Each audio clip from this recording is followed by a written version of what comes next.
I ask you to consider this.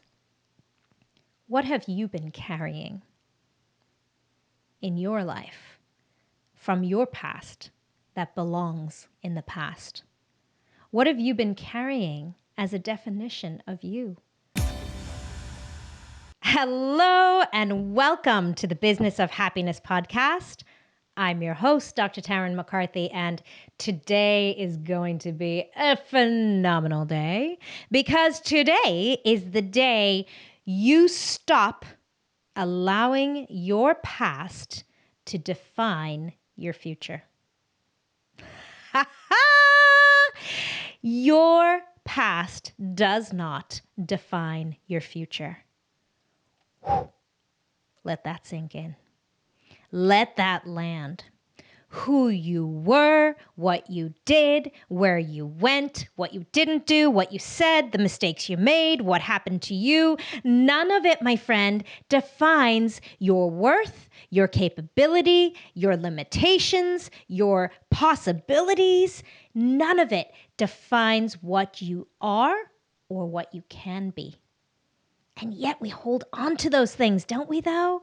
I mean, let me know. Don't you agree? There's so many things that we think because this happened, this means this. We add meaning where there does not belong any meaning. I have a beautiful client of mine. He's really trying to step into a greater version of himself. When he was in college, went to his college counselor, and his college counselor said, "Your grades are not good enough to get into dental school." That stuck to him, gave away his power in that moment and allowed that definition to stick to him and define his capabilities and his worth. It continued, he was very courageous, pushed through, kept pursuing his dream, and actually made it to an interview in a dental school. And when he got to that interview, the person who was interviewing said, "Oh, but you didn't take biochem. You're not going to be good enough. You're not going to be a competitive applicant in this pool this year." Well, let's fast forward to current day. Not only is he a dentist, he made it into dental school, but he became an oral surgeon, one of the most competitive fields in dentistry. And now as an oral surgeon, what he's noticing is he's allowing this old story to stick to him a little bit. It's holding him back from accepting partnership in his beautiful practice, holding him back from allowing himself to step into a leadership position within the oral surgery organization, within the board. And all of it embedded in this old story from his past, which actually was never true. Of course he was good enough. Of course he was good enough. It was just someone else's opinion. But how often do we give away our power to somebody else's opinion of us? Or even start using evidence in our lives to define our worth. It doesn't matter if you've been married 3 times and had 3 failed marriages, still not an indication of your ability to find the love of your life and have a phenomenal relationship. Truth. Absolutely truth. When we limit ourselves on our past, that's where we hold ourselves back. So I get asked this question, well, Tarryn, how do I stop the past from defining me now, from creating these limitations? And the answer is, you stop allowing the past to define your future. That's it. You just refuse to accept the alternative. I will not allow my past to define my future. Let's say your past was riddled with financial insecurity, financial instability. Still does not define what you're capable of. Not at all. Perhaps you failed math over and over and over again. You struggled in math class.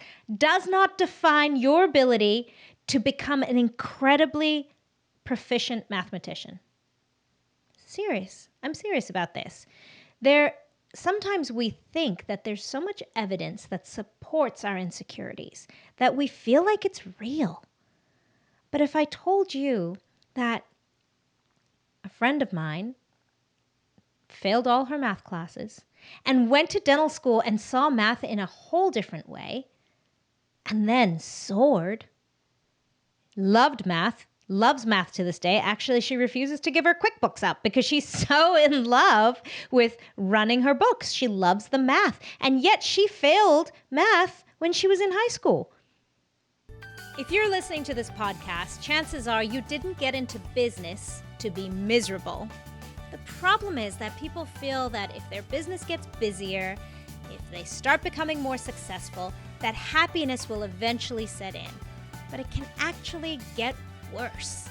This is why I created the Business of Happiness Prosperity Coaching. In this one-on-one coaching, we look at how to redefine success on your terms and re-find the joy and the passion in your dream. Visit me at thebizofhappiness.com and become the happiest business owner you know. Your history, your past does not define your future. I don't know if you've heard this beautiful parable. I'm going to bring it to you again, and maybe it'll land for you a little differently if you heard it in the past. But it's the story of these two monks, an older monk and a younger monk. And they're walking along this river, and they come to a spot in the river where now they have to cross. And the river is kind of treacherous. So they're figuring out a way to cross, and as they're doing so, a beautiful young woman walks up to them and says, "Please, can you help me? I need to cross the river, but I need help." Now, they kind of looked at each other because they had taken a vow not to touch a woman. So without a second thought, the older of the two monks picked her up, and together they all crossed the river, and on the other side he put her down, and the two monks kept walking. Oh my gosh, the younger monk couldn't believe what just happened. I mean, he was shocked.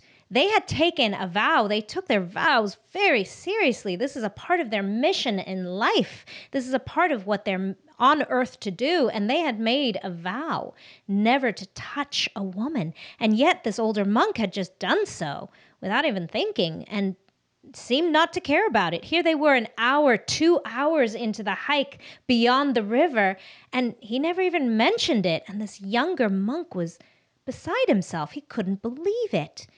Who was he following?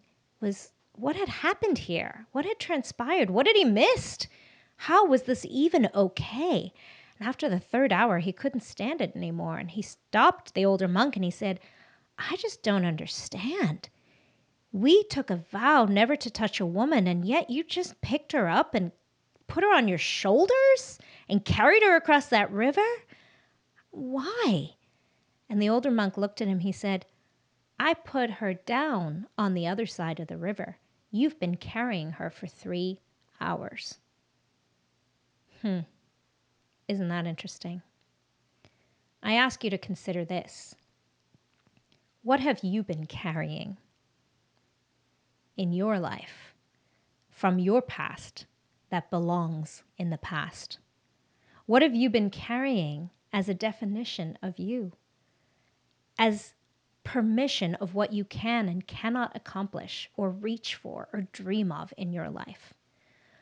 What is there about your identity and your belief about yourself that you're ready to put down? And you realize, oh my gosh, yeah, I've been carrying that woman with me for 3 decades or 3 years. What have you been carrying? There's nothing more freeing than identifying when you've been carrying an old, outdated belief of yourself and you're just ready to literally put it down. I mean, one of the practices I do is I imagine it as a backpack, a heavy backpack of an identity that no longer is serving me. And I could literally just slip my arms out, take the backpack off, and set it down. You can do this in a visualization exercise. What you do is you just bring yourself to a place of peace and calm, maybe incorporate some breath work. If you need any help with this, please reach out to me. I have some great breath work exercises for you.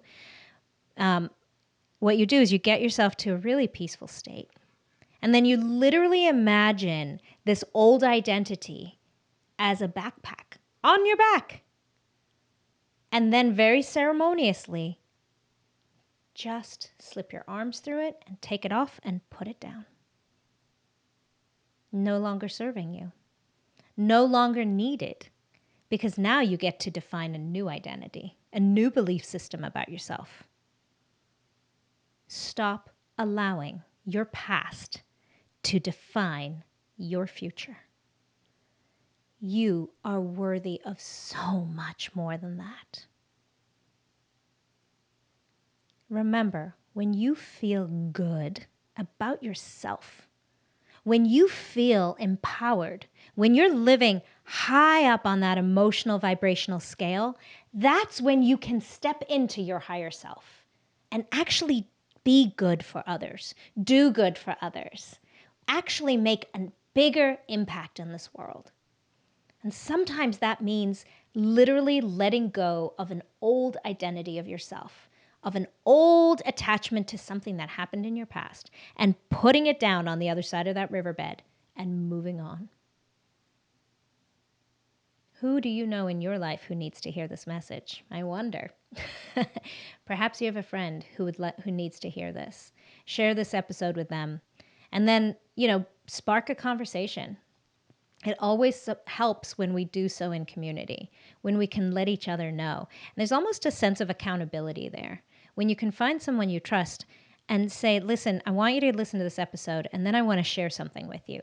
I'm going to let you know what I'm going to put down, what I'm going to let go of in my backpack and rest down, kind of as a commitment to myself, to not allow myself to hold myself back anymore, but to really step into a new state of potential and opportunity, which is your birthright. My friends, you are so worthy. You are so capable. I believe in you. Remember, when you feel good, that's when you can do good. Bye-bye.